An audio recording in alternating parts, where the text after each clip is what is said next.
Hello viewers, welcome to my channel tasty cook. আজ আমি নিয়ে চলে এসেছি দারুণ একটা স্ন্যাক্স রেসিপি নিয়ে। আর শীতের সময়ে বাঁধাকপির পেঁয়াজু বা পাকোড়া খাবো না, এটা কি আর হয়? চলুন তাহলে বাঁধাকপির এই স্ন্যাক্স রেসিপিটা তৈরি করে নেব।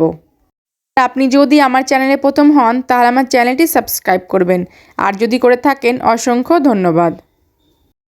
তো রেসিপিটি তৈরি করার জন্য এখানে আমি একটা ছোট সাইজের বাঁধাকপি নিয়েছি, আর বড় বাঁধাকপি হলে অর্ধেকটা বাঁধাকপি নিয়ে নেবেন। এবার এরকম ছোট ছোট পাতলা করে কেটে নিয়েছি, আর বাঁধাকপিটাকে খুব ভালো করে ধুয়ে নিয়েছি। এবার আমি এর মধ্যে অ্যাড করে দিলাম হাফ চামচ লবণ। এবার লবণের সঙ্গে বাঁধাকপিটা হাত দিয়ে এইভাবে চেপে চেপে খুব ভালো করে মেখে নেব। আর এভাবে মাখার কারণে বাঁধাকপিটা একদম নরম হয়ে যাবে আর জলও ছাড়বে। তো এরকম একটু সময় নিয়ে বাঁধাকপিটাকে খুব ভালো করে মেখে নিচ্ছি।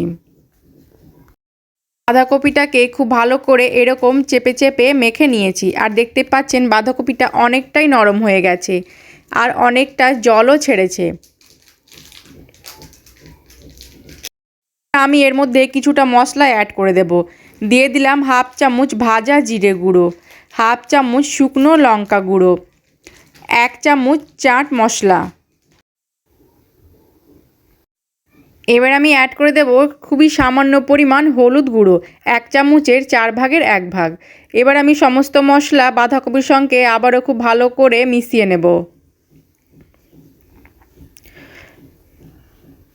তো বাঁধাকপির সঙ্গে সমস্ত মশলা খুব ভালো করে মিশিয়ে নিয়েছি, আর এখানে আমি নিয়েছি হাফ কাপ বেসন।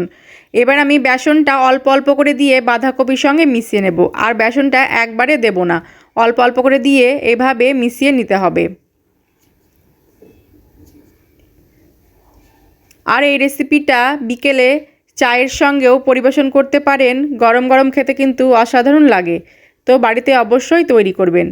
তো এবার আমি বেসনটা সবটাই ঢেলে দিলাম আর খুব ভালো করে মেখে নেব।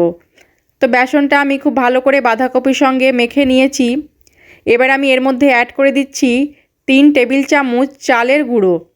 আর আপনারা চাইলে শুধু চালের গুঁড়ো দিয়েও এটা তৈরি করতে পারেন, বা শুধু বেসন দিয়েও তৈরি করে নিতে পারেন। তবে আমি দুটো মিক্স করে করলাম, আর চালের গুঁড়োটা দেওয়ার কারণে স্ন্যাক্স রেসিপিটা মুচমুচে তৈরি হবে। তো সমস্ত কিছু খুব ভালো করে মিশিয়ে নিলাম। এবার আমি এর মধ্যে দিয়ে দিচ্ছি 3টে কাঁচা লঙ্কা কুচি, আর ঝালের পরিমাণটা আপনারা আপনাদের স্বাদ বুঝে ব্যবহার করবেন। তো এই মিশ্রণটা আমার তৈরি হয়ে গেছে, আর এরকম কিন্তু আঠালো এটা তৈরি হবে, দেখেই বুঝতে পারছেন। এবার আমি এখানে নিয়েছি 2টো সেদ্ধ ডিম। এবার আমি ডিমগুলোকে কেটে নেব, আর একটা ডিমে 4টা ভাগ করে নেব। 2টো ডিমের আমি 8টা পিস করে নিচ্ছি।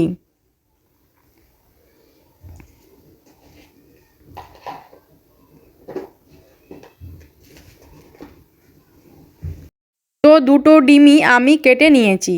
এবার আমি নাস্তাগুলোকে শেপ দিয়ে নেব। তো এখানে আমি হাতটা খুব ভালো করে ধুয়ে একটু হাতে তেল লাগিয়ে নিলাম।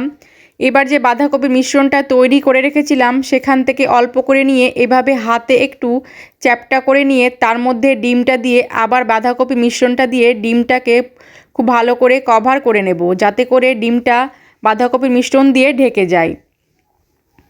আর এরকম একটু পাতলা করে তৈরি করবেন, এতে কিন্তু খেতে ভালো লাগবে, খুব একটা মোটা করে করবেন না।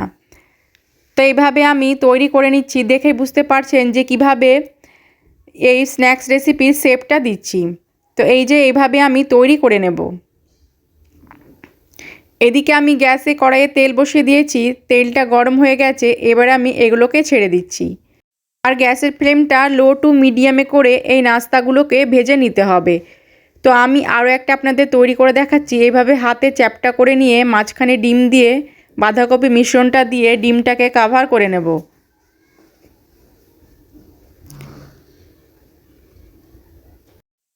তো এই যে একই রকমভাবে আমি তৈরি করে এক এক করে তেলের মধ্যে ছেড়ে দেব।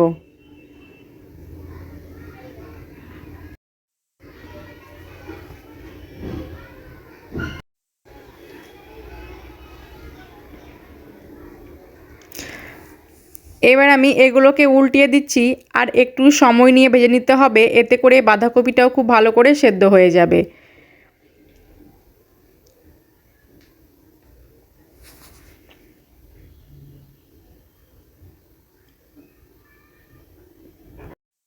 আর রেসিপিটি যদি আপনাদের ভালো লাগে তাহলে অবশ্যই একটা লাইক করবেন আর কমেন্ট করে আমাকে জানাবেন। আর যতটা পারবেন ফ্রেন্ডস অ্যান্ড ফ্যামিলির সঙ্গে শেয়ার করে দেবেন। খুব কম উপকরণ দিয়ে তৈরি হয়ে গেল মজাদার একটি স্ন্যাক্স রেসিপি।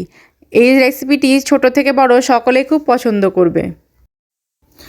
তো এগুলো আমার দু সাইড থেকে কিন্তু খুব সুন্দর একটা কালার চলে এসেছে আর ভাজা হয়ে গেছে।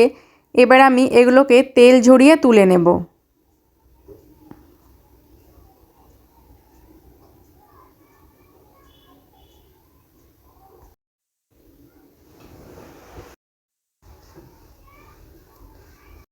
তো সবগুলোই আমি ভেজে নিয়েছি আর আমি আপনাদের একটা ভেঙে দেখাচ্ছি।